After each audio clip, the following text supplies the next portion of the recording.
Hello friends, स्वागत है आपका अपने यूट्यूब चैनल अपनी पाठशाला में। फ्रेंड्स, हमने एक ज्योमेट्री की सीरीज शुरू की थी जिसका 9 वीडियो पहले ही हमने इस चैनल पे अपलोड कर दिया है।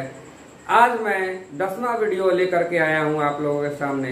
तो आइए हम लोग ज्योमेट्री का जो 10वां भाग है उसमें कुछ महत्वपूर्ण क्वेश्चन सेलेक्ट किया गया है जो हम लोग आप लोगों के सामने रखने जा रहे हैं।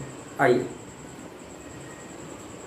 सबसे पहला ये है कि एक वृत्त है जिसमें जीवा जो है पी क्यू है और क्यू आर जीवा है और पीटी एक स्पर्श रेखा खींची गई। तो यहाँ पर जो होगा वो एंगल टी पी क्यू, ये वाला एंगल जो होगा वो एंगल क्यू आर पी के बराबर होगा। क्या होगा कि एक वृत्त है जिसमें कि पी टी एक स्पर्श रेखा है, जहां से पी जो है वृत्त को पर स्पर्श करती है, तो पी से एक पी क्यू जीवा खींचा गया और एक क्यू आर खींचा गया। तो अब यहाँ से एक ट्रायंगल बन गया पी क्यू आर। तो यहाँ पर जो है एंगल पी आर क्यू जो यहाँ बनेगा वो होगा किसके बराबर? एंगल पी टी क्यू के। और यहाँ पर जो एंगल बनेगा, मान लीजिए ये टी एस टी एक रेखा है जो कि वृत्त को पी पर स्पर्श करती है। तो यहाँ जो एंगल बनेगा वो यहाँ के बराबर होगा। देख लीजिए, तो इसीलिए यहाँ ऐसी स्थिति में जब भी ऐसा दिया रहे तो ये एंगल जो होगा वो इस एंगल के बराबर होगा, यहाँ जो एंगल बनेगा वो यहाँ के एंगल के बराबर है। यहाँ अगर दिया है कि ये 70 डिग्री है तो ये 70 डिग्री हो गया, और इसके बीच का एंगल अगर 40 डिग्री दिया हुआ है तो ये एंगल जो हो गया वो कितना हो गया? 180 में से इसको घटा दीजिए यहाँ, या ये दोनों जोड़ करके तो 110 हो रहा है। यहाँ भी 180 बना है। त्रिभुज के तीनों कोनों का योग 180 होता है। त्रिभुज के तीनों कोनों का योग जो होता है 180 होता है। यहाँ 40 है, यहाँ 70 है, तो यहाँ वैसे भी 110 घटा दीजिए तो 70 आ जाएगा। या यहाँ 70 है, ये 40 है, यहाँ अगर एक सरल रेखा पर चाहे जितना कोण बने सब कोणों का योग जो होता है वो भी 180 होता है। तो ये 70 दिया है, ये 40 दिया है, तो ये भी 70 हो जाएगा। तो इस तरह से अगर किसी भी वृत्त में एक त्रिभुज बना हो और त्रिभुज का जो शीर्ष हो तो एक स्पर्श रेखा को टच करती हो, तो यहाँ पर जो है एंगल टी पी क्यू जो होगा वो एंगल क्यू आर पी के बराबर होगा। लिखिए angle T P Q is equal to angle Q R P. एक तो ये बनेगा, दूसरा क्या बनेगा? Angle S P R. Angle S P R जो होगा वो इक्वल किसके होगा? एस पी आर जो इक्वल होगा ये किसके? एंगल आर क्यू पी के। एंगल आर क्यू पी के बराबर होगा। चलिए, तो ये हो गया। अब जो है ये सारा 1 2 3 4 5 फिगर जो है उसमें स्पर्श रेखा काउंट करना है।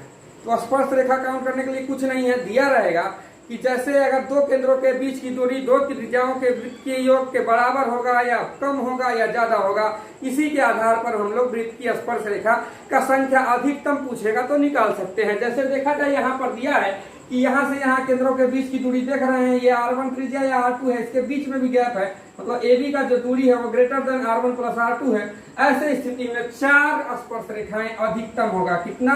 नंबर ऑफ टेंजेंट कितना आएगा? 4 आएगा। क्यों? क्योंकि यहाँ पर जो है त्रिज्याओं के योग का जो डिस्टेंस है दोनों R1 प्लस R2 उससे ज्यादा, A और बीच के B मतलब दोनों केंद्र के बीच की दूरी जो होगा त्रिज्याओं के योग से ज्यादा है, तो 4 अधिकतम स्पर्श रेखाएं होंगी।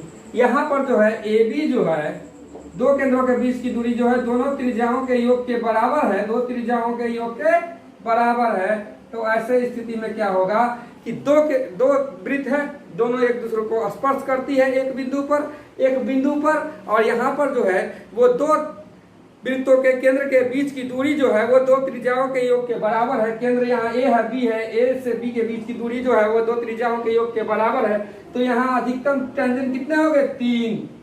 तो यहाँ पर अधिकतम स्पर्श रेखा कितना होगा? 3। देख लीजिए, एक ये। इस वाले में भी 4 जो कहा गया, देख लीजिए यहाँ से एक बिंदु से एक ये खींचे, एक ये 2, और ये एक यहाँ से तीसरा, एक ये चौथा।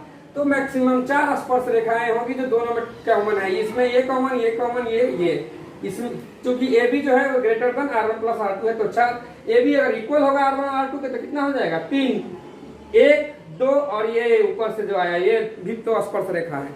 चलिए अब आइए, अगर जो है यहाँ ए बी, ये ए बी जो है यहाँ से यहाँ ये R1 है, मान लीजिए ये वाला R1 है, ये R1 है, और यहाँ से यहाँ ये जो है R2 है, या चाहे इसको R2 मान लीजिए।